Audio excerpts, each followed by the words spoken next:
world will solve it. You look wonderful. All right, well, it's going to be fun, though. And they raised $2 million as we're getting ready to report. So, amazing. Yeah.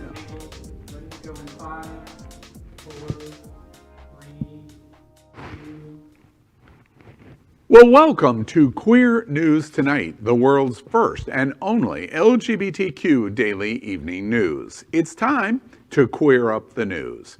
It is 7 p.m. Wednesday, April 28, and we are literally out of the closet and into the headlines. So many of your important stories we're going to tell this evening on Queer News Tonight. The world's first live daily queer evening news show, Out of the Closet and Into the Headlines on Q News Tonight.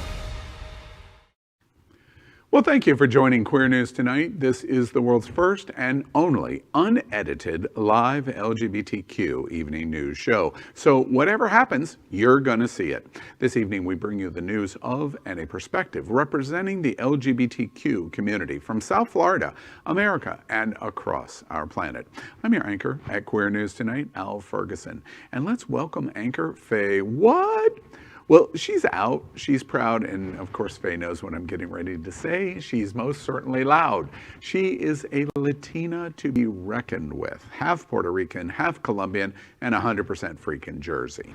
She is a radio personality and has the popular blog and YouTube channel aiming to unite the L and G together. She's a hostess and MC for many South Florida events, a board member at Unity Coalition, and host of UC Television, an animal advocate and owner of Faye's Fur Family, and is the anchor of the travel news show Happening Out Travel. Good evening, Faye. Good evening. It's so great to be here with you, Al, and with my Happening Out That Travel co-host, David. With your plutonic boyfriend. Isn't that cool? That's right. So let's introduce him. Let's welcome anchor David Hopkins. David is very involved in the South Florida community and is an officer of the Lambda Men's Brotherhood, a local 501c that raises funds in the community for organizations in need. He is also the co-host with Faye of Happening Out Travel. And travel buddies for life. Yeah. I was going to say, so yin and yang with me tonight at the show. Well, tonight we begin with the queer headlines. The LGBTQ community in South Florida and across America, as we know, is diverse. Our community across the world is vast. And here are the bullet points of the queer news for today, Wednesday, April 28. Let's begin by queering up South Florida gay news. AIDS Walk raises $2 million for local nonprofits. Watch this. Al Ferguson with Queer News Tonight, and of course I don't need to introduce the two people on each side of me. This is Terry, the funding and administrative director at SunServe, and of course this is the legendary Misty Eyes. And we are here at the AIDS Walk, the Florida AIDS Walk and Music Festival. Today going on. It's one of the first major events in the LGBTQ community in person in America. Misty Eyes, you're a legend here in South Florida. You're the representation for Broward County and the Fort Lauderdale Convention and Visitors Bureau for visitors. Tell us about what is exciting from your standpoint about the AIDS Walk. Well, first of all, I'm super thankful for vaccines, that we can actually be out. 50% of the United States of Americans are vaccinated. We brought our masks, we're safe, but I'm really super proud of this event because AIDS is not over. Yes, it's not a death sentence anymore, but you can live and thrive, but we still need to bring awareness. People aren't talking about HIV, people aren't talking about pre-exposure prophylactics, and that's what we're bringing today, awareness, as well as fundraising. Absolutely. And speaking of fundraising, when the AIDS Walk ends today, this is going to continue through May 30th. So go to the Florida AIDS Walk or go to SunServe's website, contribute to SunServe for the AIDS Walk, and AHF will match your donation dollar for dollar. And it's a service that is highly needed in South Florida. Good luck today, SunServe. It's going to be a great event. This was the first major gathering LGBTQ event in America since pandemic began. This local feature is brought to us by LGBTQ partners, the South Florida Gay News. This event was 2 years in the making, finally stepped off Saturday morning at South Fort Lauderdale Beach, rather. The Florida AIDS Walk and Music Festival returned after being canceled last year due to the pandemic. Hundreds of loyal and excited walkers showed up ready to restart the event, and the walk raised more than $2 million, blowing past its goal of $1.5 million. The COVID crisis has dominated headlines in the past year, and charitable donations have gone down because of it. Despite these extra challenges, Imara Kennedy with the AIDS Healthcare Foundation told SFGN that he's glad people haven't lost sight of the ongoing need for the HIV AIDS funding.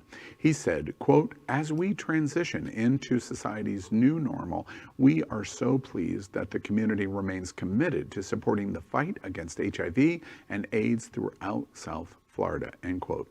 Performers included deep fried funk band, hip-hop legend Trina, and icon Lil' Kim.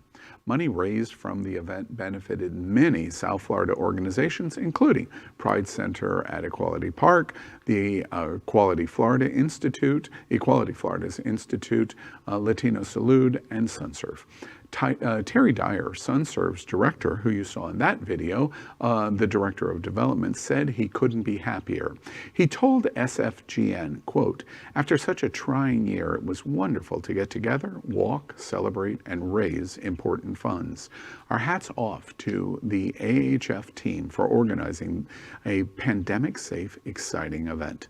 The fight to bring awareness and raise funds to the end of the epidemic of HIV/AIDS continues," end quote. This week's new South Florida Gay News is on newsstands now, and we encourage our viewers to learn about life in the gayest place on planet Earth. What an incredible event, boys. So we were there as a group, as a family on My Saturday. My forehead proves that. It does, representing, but it was a beautiful day. It was so wonderful to see everybody out again, guys, and to see these incredible people that we haven't seen in a while, to see the Aqua Foundation people, to see Scott Galvin out there, to see people like in our community doing something and showing up.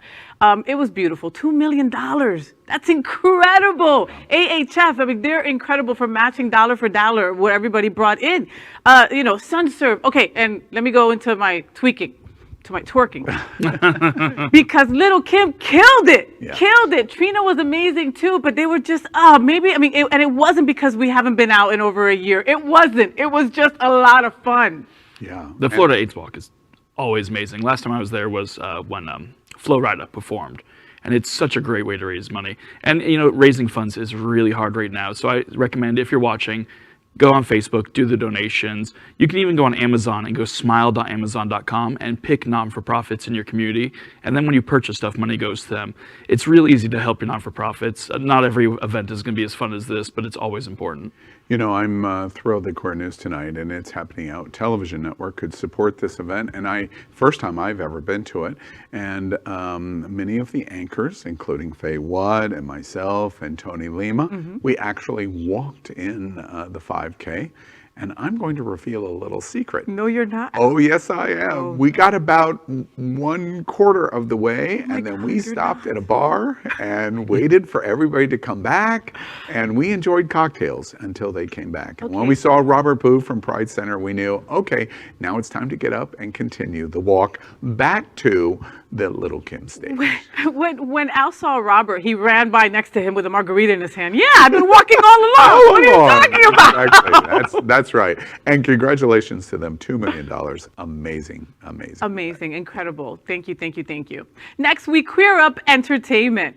The Simpsons recast gay Cuban character with gay Cuban voice actor. So long-running animated sitcom The Simpsons has recast gay Cuban actor Julio, replacing white heterosexual voice actor Hank Azaria with gay Cuban-American actor Tony Rodriguez. Julio first appeared in the 14th season of The Simpsons and has since featured in 30 episodes, with a variety of roles including Marge's hairdresser and a love interest for Waylon Smithers, who came out as gay in 2016. Julio's recasting comes after a recent lengthy Supercut video every LGBT joke on The Simpsons ever, created by Drew Mackey and Glenn Lakin of the Gayest Episode Ever podcast. Matt Selman, an executive producer on The Simpsons, acknowledged the impact the video had behind the scenes of the show. He responded to the Gayest Episode Ever Twitter account, which celebrated Rodriguez's first appearance as Julio, noting, quote, that every gay joke ever on The Simpsons video definitely had a hand in this magic coming together. Excellent, Smithers. No, Simpsons is iconic, and they have a character to make fun of everybody and also a character to represent everyone in a positive light. Julio has been a hilarious character since it's, listen, Marge, this is what we are going to do for you, doing her hair.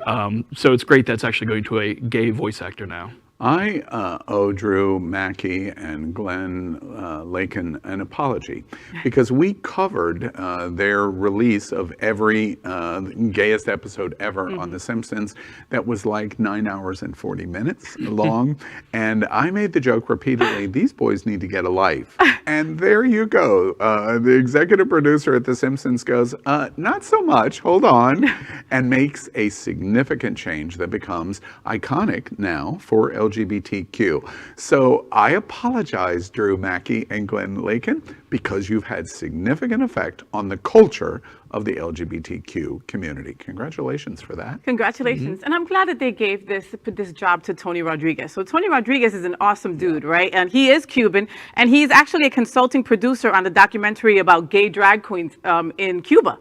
Right? It's actually a very fascinating documentary that you have to go check out. It's called Transformistas, and it's fantastic, right? And so anyway, my point is that, Hank Azaria actually has played the queer role in a lot of things, and he usually plays a Latino queer role in a lot of things, and he's not, So I love the fact that they gave this to Tony Rodriguez. I started following him today, and I am liking it. For young LGBT America that doesn't know what you just said, go and watch The Birdcage. Yes. My Guatemala. Yes. My Guatemala. Yes. Exactly. I cannot walk in the shoes. It's just soup. That's all it's supposed to be, is soup. Right. Now we're going to continue by queering up gay culture. Ricky Martin is a leather daddy in the latest magazine cover. Weeks ago, international superstar Ricky Martin got everyone at Queer News Tonight talking when he dyed his beard blonde, and I hate that he started that trend, but that's okay. We had no idea that he was set to record a new music video and was in the middle of shooting a new magazine cover. Well, this week, the image has been released, and the king of Latin pop is a leather daddy. This is the new digital cover for Sean. Martin was styled by the publication's fashion editor, Douglas Van Lanningham, and we all love the image. It really is interesting because when I first saw it before we prepared this story for Queer News Tonight, I took a double take because it didn't look like Ricky Martin to me, because I image in my head Ricky Martin before I see the image on television or in social media or in print. And so it's just an indication, depending on how you embrace yourself, you can change your look dramatically. Of course, you know this, Faye, because I've seen 1,000 looks of Faye. That's how I roll. Faye's like RuPaul. She never wears the same outfit twice in the show. I try my best. And I even wear like heels, and people are like, nobody ever sees your shoes, Faye. Anyway, okay, the beard. Am I the only one on the planet that didn't like it? I did not like it. I love Ricky Martin. And here's the thing. If he wants to be a leather daddy, if he wants to be an otter, if he wants to be a beaver, if he wants to be a bear, it don't matter. He's still Ricky Martin, boys. We're not throwing him out of bed. Yeah. He doesn't even have to sing, although that's nice too. That would help. Yeah. No, I appreciate the evolution of his look. He went from Menudo, where he was the little Twinkie, to being very clean-cut pretty boy through most of his pop career. So I love Madonna phase. Yeah, I love that he's embracing his getting older and the sexiness that comes along with it. Yeah, and that sexiness is important. He's coming in concert in October here in American Airlines in Miami, and he's with Enrique Iglesias. So two heartthrobs are going to be up there doing their thing come October. Yeah, can't wait. I can't wait. My nipples got hard. We'll have to do that. Your nipples got hard? Really? Is that what you said? All right. Too much information. All right, that's breaking news. No, it isn't. All right, well, next we're going to queer up health care. The American Medical Association urges the governors to veto transgender medical bans. The American Medical Association is urging governors across the country to oppose legislation prohibiting transition-related care for minors, calling such proposals, quote, a dangerous governmental intrusion into the practice of medicine, end quote. In an open letter published yesterday to the National Governors Association, the association AMA's CEO, James Madara, cited evidence that, quote, trans and non-binary or gender identities are normal variations in human identity and expression. Decisions about care belong in the hands of healthcare providers and families, not lawmakers, end quote. Citing studies tying gender-affirming care for children to a decrease in anxiety, depression, and suicide attempts, Madara said it was inappropriate for any state to limit options for physicians and families. Arkansas has already passed healthcare anti-trans laws, and at least 14 more states are considering legislation to limit trans children access to medical health care, according to the American Civil Liberties Union. Oh my God, where do we begin? I mean, when the American Medical Association is pleading with governors to stand Follow up and the do science. something, right? To follow the science, and they're still like, huh, duh, what? I mean, it's scary times, and that really it breaks my heart that when it's about children, it's about kids right now. That suicide rate is not going to go down with something with these bills passing. You know, it reminds me of the AIDS epidemic. My wife, she has a really close friend that has been a nurse for like 30 years, 40 years.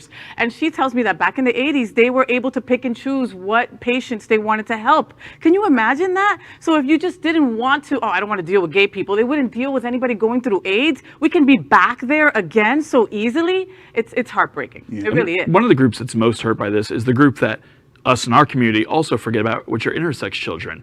A lot of times when somebody's born intersex, which for those of you who don't know gender science, as someone who's born with both genders or neither gender, so there are multiple genders biologically speaking, a lot of times they are forced into a gender affirmative surgery to pick a gender when they're young, but that's not the gender they end up identifying with.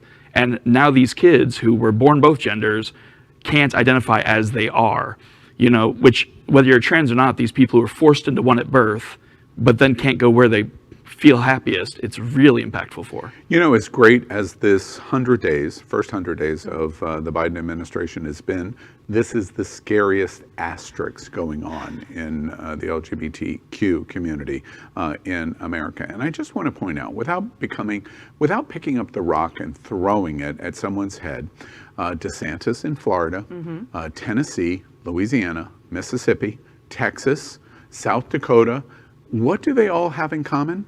They're all Trump Republicanists. Yes. They're radical Republicans, and they are the same people that denied the science of the last year of what we went through in pandemic, and they are the same people that are going to deny the American Medical Association's science of don't step into this, because you're stepping into something that is fundamentally incorrect and will lead to healthcare harm for children and will lead to suicide. It will. And that is science. Next, let's queer up the world. Twitter nukes Newt Gingrich and Franklin Graham for calling the pride flag anti-American. Watch this. Every idiotic thing that the Biden administration has done in the first 100 days, you begin to realize whether it's threatening everybody who believes in the Second Amendment, or it's attacking everybody who believes in right to life, or it is attacking people of traditional values who are appalled that this administration would fly the gay flag at American embassies all over the world. I mean, you just go down item by item, and it's almost like they have a checklist of what can we do that will really, truly infuriate traditional Americans. And I've never seen anything like it. And somebody asked me this afternoon, I told them I couldn't imagine any administration which had been this deliberately anti-American and this deliberately committed to infuriating the majority of the American people. Former Speaker of the House and Republican presidential candidate Newt Gingrich has run afoul of the Twitterverse after labeling U.S. embassies flying the pride flag as un-American. In an interview with Fox News, Gingrich criticized the Biden administration's decision to reverse Trump-era edicts that barred embassies from flying the flag. Never one to sit silent, Twitter raked Gingrich for his remarks, pointing out his longtime homophobia and opposition to queer rights, as well as his own hypocrisy in having married and divorced several times. Secretary of State Antony Blinken announced on Friday that all U.S. diplomatic outposts would be authorized to fly the pride flag, overturning a Trump-era ban just in time for Pride Month. The happy news was celebrated by LGBTQ plus advocates around the world, but it spelled sheer doom for Franklin Graham, who urged his followers to pray for America. The notorious anti-LGBTQ plus preacher whined on Facebook, quote, "Why should a flag representing one group of people and a specific agenda be literally raised up above all others and allowed to fly at our embassies and consulates," end quote. Both suggested how infuriated Americans are with the State Department's decision. We remind our homophobic friends that surveys suggest that 76% of Americans now support LGBTQ rights, including what the rainbow flag symbolizes, including the majority of evangelical Christians. Yeah, his calling it traditional Americans, that was like The dog whistle. yeah, I'm like, so like let's get our white sheets out and be traditional Americans because no one else's rights matters. In Tennessee, Mississippi, Louisiana, Exactly. Texas. Like it's just that's the new catchphrase to call racists and KKK members or traditional Americans. Sure, I'm glad our America's changing. Yeah. In the last story, in talking about trans, I said I don't want to be the one picking up the rock and throwing it at their heads. On this story, I want to pick up the rock and throw it at their heads. I just want to remind Newt Gingrich, first off, dude, you are from the 90s and you are so yesterday. You don't even realize how yesterday you are.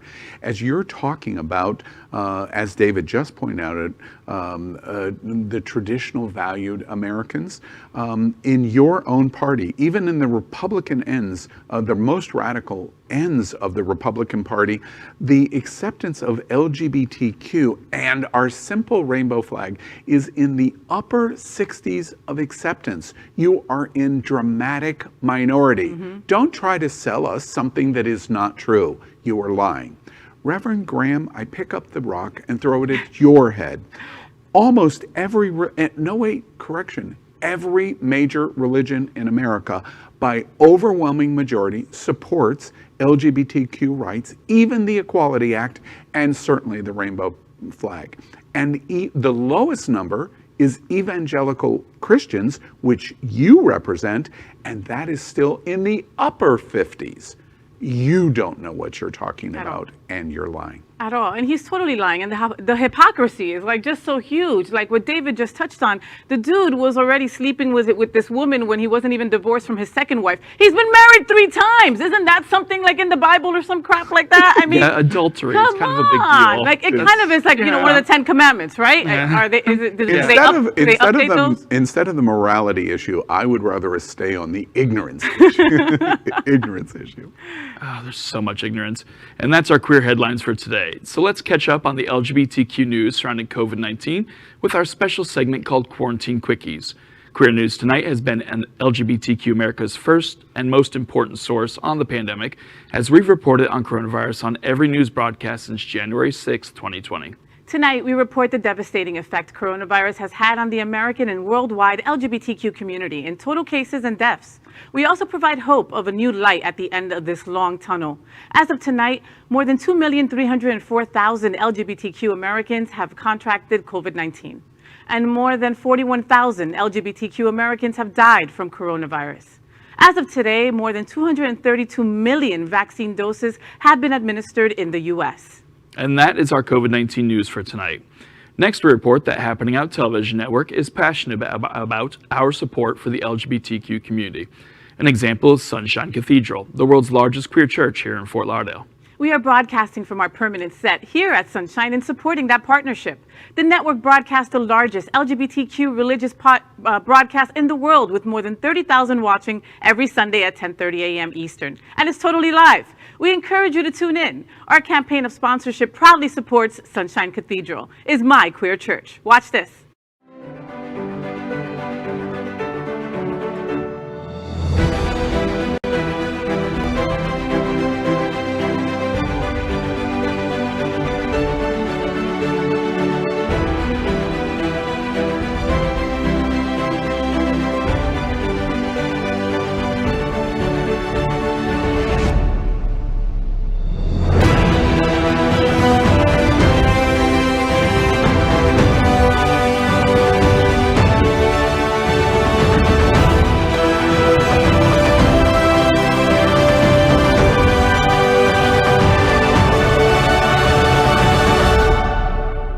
I'm Taisha Best, your queer community servant, and Sunshine Cathedral is my queer church.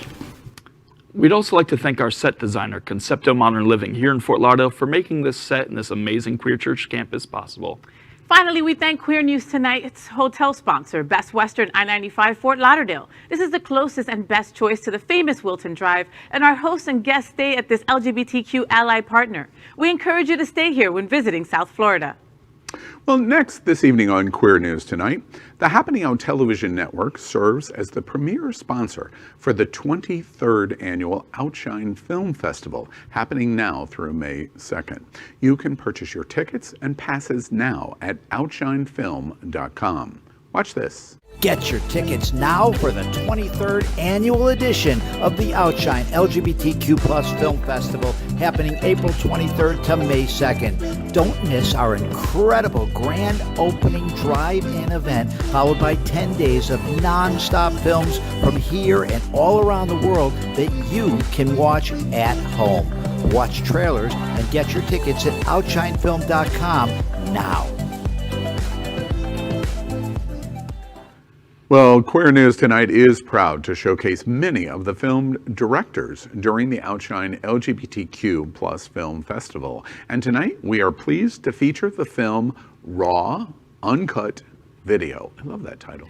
A love story about fetish porn. Raw Uncut Video chronicles the rise and fall of homegrown gay porn studio Palm Drive Video, and explores how a devoted couple helped battle a devastating health crisis by promoting kinky sex.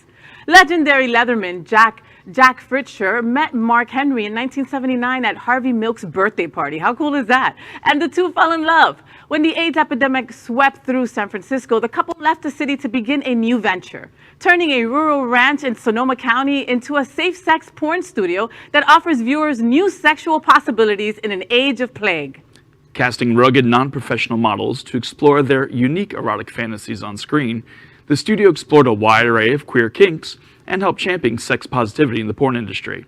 Joining us tonight are co-directors and producers Ryan White and Alex Clausen. Ryan is a documentary filmmaker whose award-winning films have screened around the world. He spent 4 years in Hanoi, Vietnam, working as the film advisor for the World Wildlife Fund's Greater Mekong program. Alex is an artist and an active collaborator and board member of Earthbound Moon, an arts nonprofit based in Oregon. Well, to tell us more about Raw, Uncut Video, virtually playing at the OUTshine LGBTQ Plus Film Festival, Wednesday, April 28th, starting today through May 2nd, this Sunday, are co-directors and producers Ryan White and Alex Clausen. Welcome, Ryan and Alex, to Queer News Tonight. Thank you. Thanks so much for having us.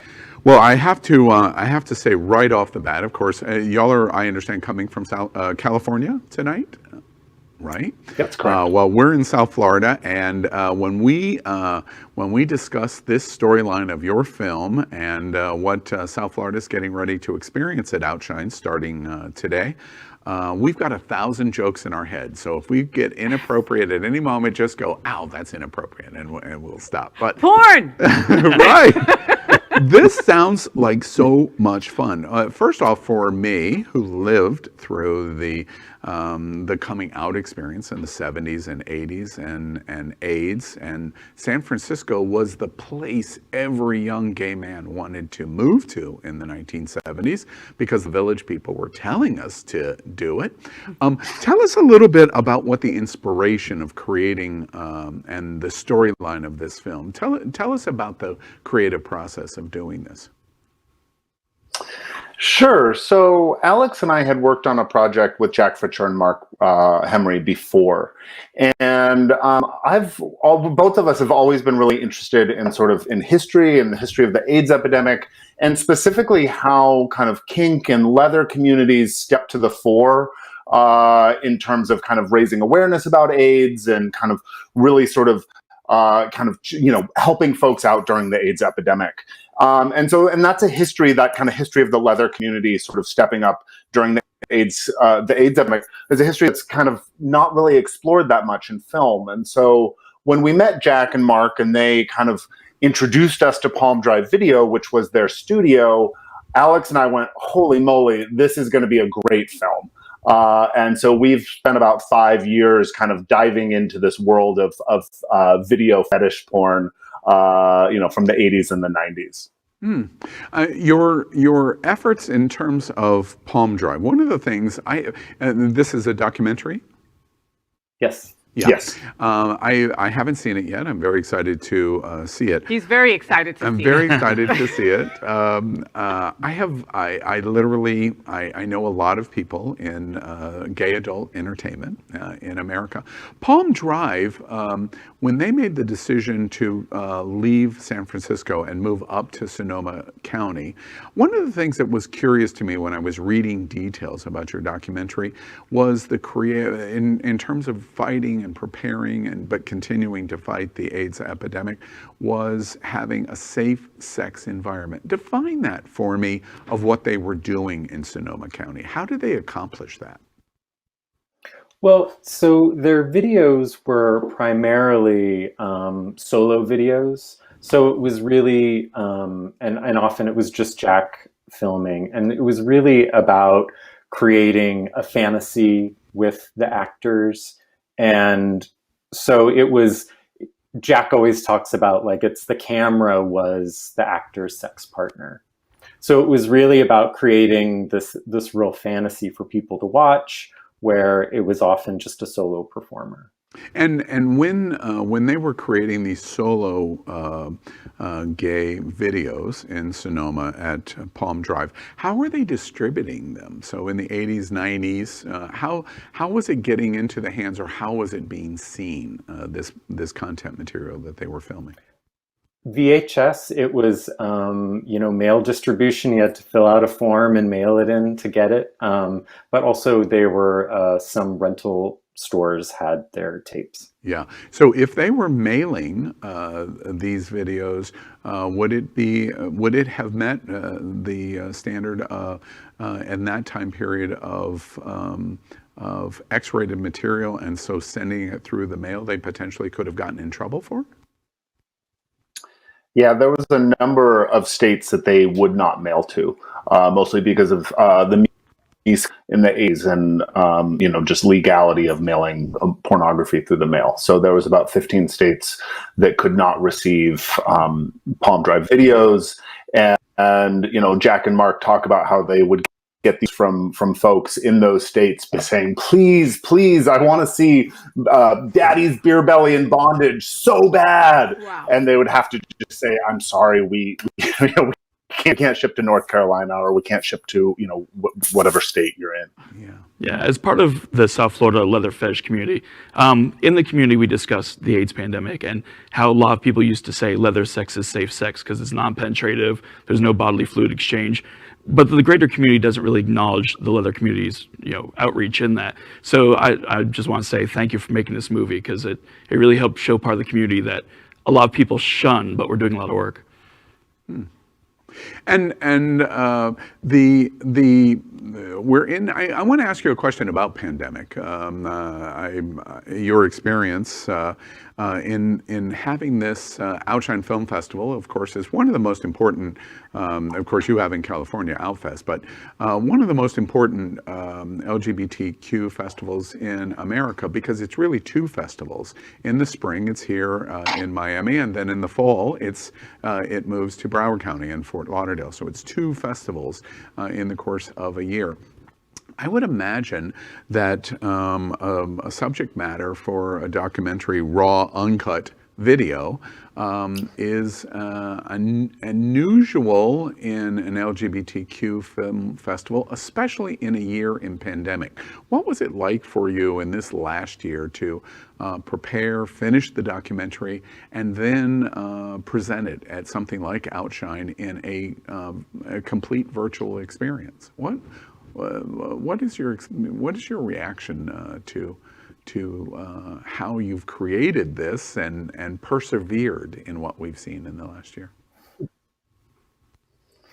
Sure. So I think we were, pretty lucky in the fact that we finished our production in December of 2020.